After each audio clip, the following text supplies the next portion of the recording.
Hi, I'm Luke, and today we're going to be looking at how to use a bar model to solve a word problem involving fractions. So let's refer to the question. Brian's football team won 2/3 of the 39 games they played. Assuming there were no ties, how many games has Brian's team lost?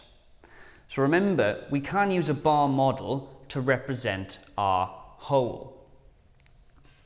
Now in this case, our whole is 39 games.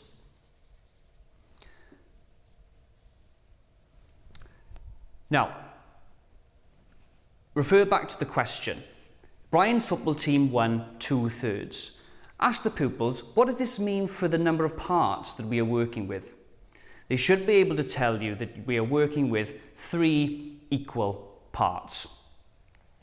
Now, how do we represent this on the bar model? The number of games that they have won is 2/3, so we can shade this in. What does this mean for the remaining part?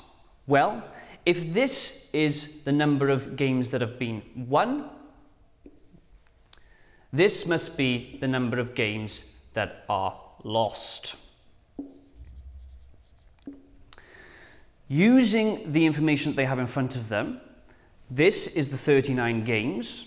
The fact that we have 3 whole parts, they should be able to work out that we need to do 39 divided by our denominator, which is 3, and that gives us 13. It is now clear that each part equals 13. So, Brian's team has won 13 plus 13 games, and they have lost 13 games. We are now able to answer the question.